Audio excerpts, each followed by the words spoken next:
Nung matanong lang ba't wala ka pa pong GF? Ay! Yaman, nasakit sa mo. Medyo nasakit imbaga mading ko. Let me explain. Nawata mo. Apo, among gamin, bulog ti kayat ko, madi nga babae. O kininanagit nga babae. Amo real talk lang. Among gamin ti babae, no kwarta na mag.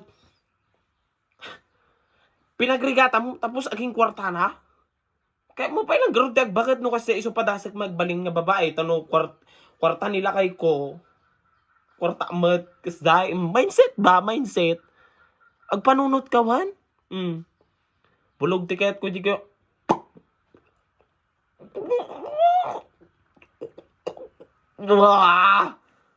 Kunak kanya.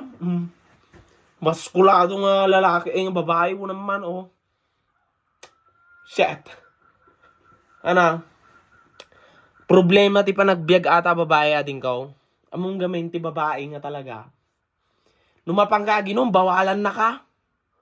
Oh, numapang ka agbalog, bawalan na ka. Numapang ka basketball, ibaga babae ka. Ano ti kaya mo? Babae? O kininanagita nga babae, makaluksawak nga talaga. Agasum, ay apo ti ko na pinagrigatam, di manunga aldaw, tapos ilibrim lang iti babae. So weird. Kininana, pagrigatam, tapos itad mo ti babae. Lipagagtubay na kita nga babae.